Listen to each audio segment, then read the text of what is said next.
You're still tuned in to gospelinterviews.com. I'm your host, Larry W. Robinson. Today we're talking with multiple award-winning David Frazier. He has a book out titled Send for Me, a Minstrel, as well as David Frazier's latest CD is titled Psalms, Hymn, and Spiritual Songs, Volume 3, and the lead single off that project is titled Favor.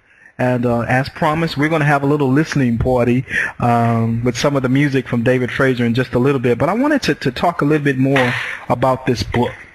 I think this should be a required manual for people that desire to be in the gospel music ministry. All right.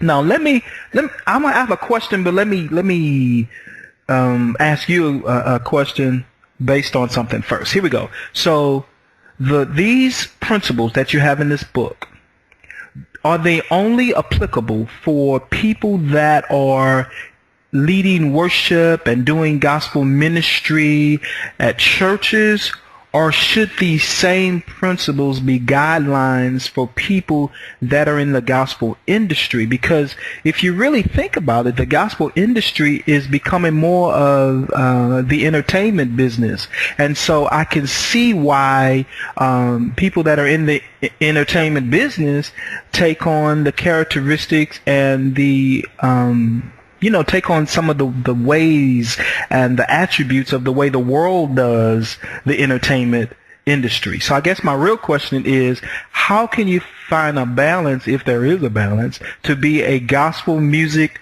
or a minstrel that just happens to be on a national platform and not compromise the integrity of the gospel and the way we present the message of Jesus Christ?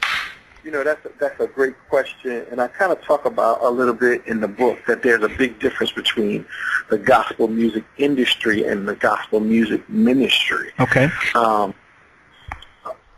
The way the industry is set up, there is a great demand for artists to, of course, sell records, no question about it, and a great demand for the music to be as commercial as possible to garner those sales. Mm-hmm. And gospel, let me just say this, gospel people that are in the gospel music industry, we would hope that they had a pastor and a church that they were faithful to, some kind of leadership that they were submitted to, so that they can have whatever they're doing have some kind of covering to it. Mm-hmm. Mm-hmm. And we would also hope that the leadership that is covering the music is sensitive to the needs, not just the commercial aspect of the music, but also the spiritual aspect and the spiritual aspect of the people that's doing it.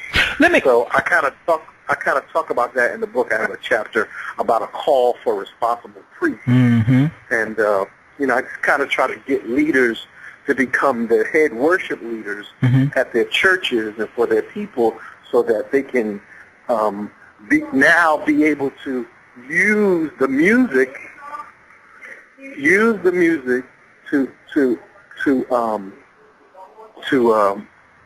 begin to usher their people into worship. And if the music that these pastors are using is not spiritual enough mm-hmm. or powerful enough, they'll know it from the gate, and they'll be able to start saying, hey, to these gospel artists, can you do some things that we can really, really use that will help some people instead of kind of confuse people? Well, let me ask you a question. I'm gonna try to tell this story without naming an artist's name, but I remember about maybe 15 years ago going to a concert with a very popular gospel artist. And that you can tell that artist then was connected to a church, or really allowed the way they flowed in church to kind of spill over into their, I guess, quote unquote, concert performance or whatever, because the flow was different. They like if a song just came up in the atmosphere, they flowed with that song and stayed with that song. Even if they had another song, even if they had tracks or whatever, and they had musicians there, they stayed with the musicians, and it was an atmosphere that went to worship as opposed to just a concert where we're trying to present these hit songs so that people can go out after the concert and buy my CD based on the fact that I sung my hit songs in the concert. Exactly.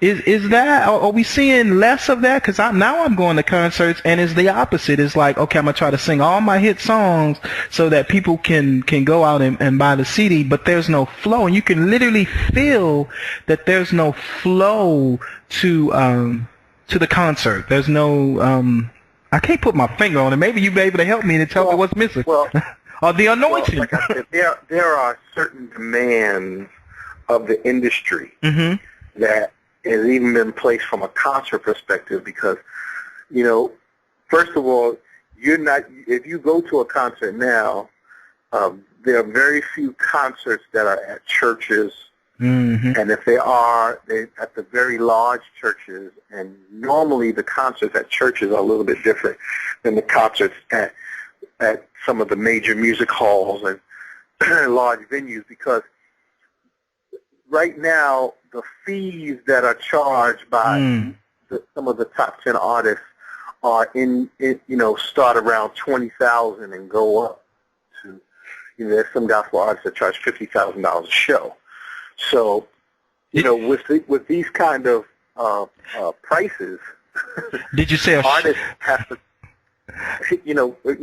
with these kinds of prices and these kinds of honorariums and things that these artists are receiving, they have to figure out a way that they can go around the country and do as many of these shows as possible and do them in a way that is efficient for them to get enough music in to satisfy the people that are paying them these high dollar amounts and also give the people a show. I was just, I was going to ask you, did you say show intentionally or? No, I think when as the ticket prices get higher and higher and as the demands on the artists get higher and higher, right now, a lot of the gospel artists that are in the industry now are becoming a lot more visual in their presentation because they understand that, to get, they feel like people can worship at their churches, but when they come see them, they should come see a show that's full of, exciting movements and visual things and things of that nature. So, and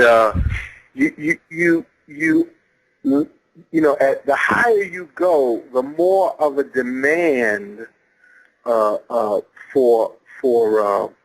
for entertainment it becomes, and it would be great for some artists to have a concert and then flow in the spirit and do some things that are spiritual. But if you start doing a lot of spiritual things, then the entertainment side of it goes lacking, and then the people that are paying you has demand on it. Wow, you're right. So you're right.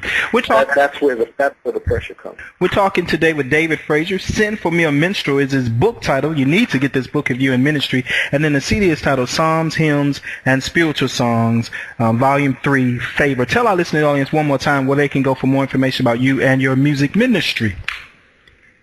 Very simply, you can go to www.davidfraziermusic.com for information about my music, about my book. You can actually buy the products right on my webpage. Just click the Buy Now button and you can order everything online. Or you can go to endtimemusic.com out of Charlotte, North Carolina. They have a great website. And I'm on Facebook, I'm on MySpace, I'm on Twitter, I'm on everything. So I'm very easy to find. All right, David Frazier, thank you for being my guest here on GospelInterviews.com. Oh, man, Larry, thanks for having me. All right.